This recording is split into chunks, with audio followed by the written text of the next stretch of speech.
सर्वोच्च न्यायालयाचे मुख्य सरन्यायाधीश भूषण गवई यांच्यावरती भ्याड हल्ला झाल्यानंतर खऱ्या अर्थाने खासदार सुप्रिया सुळे यांच्या उपस्थितीत बारामतीतील डॉक्टर बाबासाहेब आंबेडकर पुतळ्यासमोर मूक आंदोलन करण्यात आले। या मूक आंदोलनासाठी राष्ट्रवादी शरदचंद्र पवार पक्षाचे युवा नेते युगेंद्र पवार देखील उपस्थित होते। दादा, खऱ्या अर्थाने भूषण गवई मुख्य सरन्यायाधीश यांच्यावर हल्ला झालेला आहे, कसं पाहता? काल हल्ला झाला ही खूप गंभीर गोष्ट आहे, त्याचा जाहीर निषेध आम्ही करतो। आज सकाळी तुम्ही सगळे तिथं होता, आदरणीय आपले खासदार सुप्रियाताईंच्या हस्ते आपण तिथं एक मुक्क आंदोलन केलं। हा देश महात्मा गांधीजींचा देश आहे, डॉक्टर बाबासाहेब आंबेडकर साहेबांचा देश आहे आणि जे आपले सरन्यायाधीश आहेत भूषण गवई साहेब, हे आपल्या महाराष्ट्राचे सुपुत्र आहेत, महाराष्ट्राचे ते सुपुत्र आहेत, त्यांचा अभिमान आपल्याला आहे।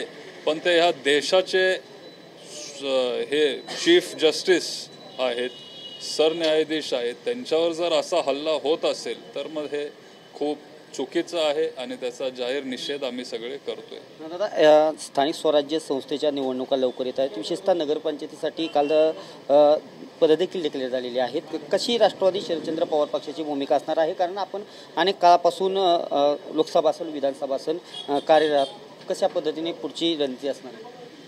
आता निवडणुका जेव्हा जाहीर होतील त्याच्यावर तेव्हा बोलणं ते जास्त योग्य राहील। पण आता आम्ही लोकांना भेटतोय, आमचं काम आम्ही चालू ठेवलंय आणि जेव्हा निवडणुका जाहीर होतील त्यावेळेला आम्ही तुम्हाला ते सांगू। आता राज ठाकरे आणि उद्धव ठाकरे पुन्हा एकत्र येईल अशी चर्चा म्हणजे आल्या तर जमा आहेत, कारण 5 महानगरपालिकेसाठी संजय राऊत म्हणाले आमचे मनोमिलन झालेलं आहे। कसं पाहता दोन्ही ठाकरे बंधू एकत्र आल्यानंतर राज्याच्या राजकारणात किंवा स्थानिक स्वराज्य संस्थेच्या निवडणुकीत कशा पद्धतीचा बदल असेल, काय कशा पद्धतीने? हा शेवटी त्यांचा वैयक्तिक प्रश्न आहे, पण जर 20 वर्षानंतर जर दोन्ही ठाकरे बंधू जर एकत्र येत असतील तर मग आम्हाला सगळ्यांना आनंदच आहे। दादा, एकंदरीत महाविकास आघाडीमधून ही स्थानिक स्वराज्य संस्थेची निवडणूक लढत आहे, तरुणांना येणाऱ्या काळात कशा पद्धतीची संधी असणार आहे? कारण की मोठ्या प्रमाणात तरुण देखील राष्ट्रवादी काँग्रेसकडे आकर्षित होतील। काय तरुणांना आता नोकरी द्यायची गरज आहे। आपला देश हा तरुणांचा आहे। 50% 60% जी लोकसंख्या आहे ती 35-40च्या आतली, त्यांना आपण आता नोकऱ्या दिल्या पाहिजेत। महागाई एवढी जबरदस्त वाढत चालली आहे, पण आपले जे युवक आहेत 30% का 32% आता घरी बसलेले आहेत, त्यांना आपण नोकऱ्या उपलब्ध करून दिल्या पाहिजेत, त्यांना आपण कामं दिली पाहिजेत।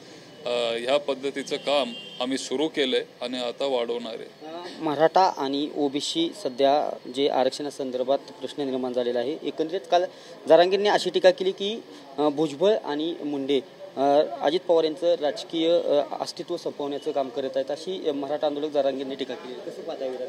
नाही, ते विधान मी अजून बघितलं नाहीये, बघितल्यानंतर मी तुम्हाला सांगेन। नक्कीच हे होते युगेंद्र दादा पवार, आज बारामती दौऱ्यावरती आहेत आणि कार्यकर्त्यांची कार्यालयात भेट घेऊन खऱ्या अर्थाने त्यांनी भूषण गवई ज्यांचा हल्ला झाला या आंदोलनात देखील त्यांनी सहभाग नोंदवलेला आहे। दीपक कापरे, TV9 मराठी, बारामती।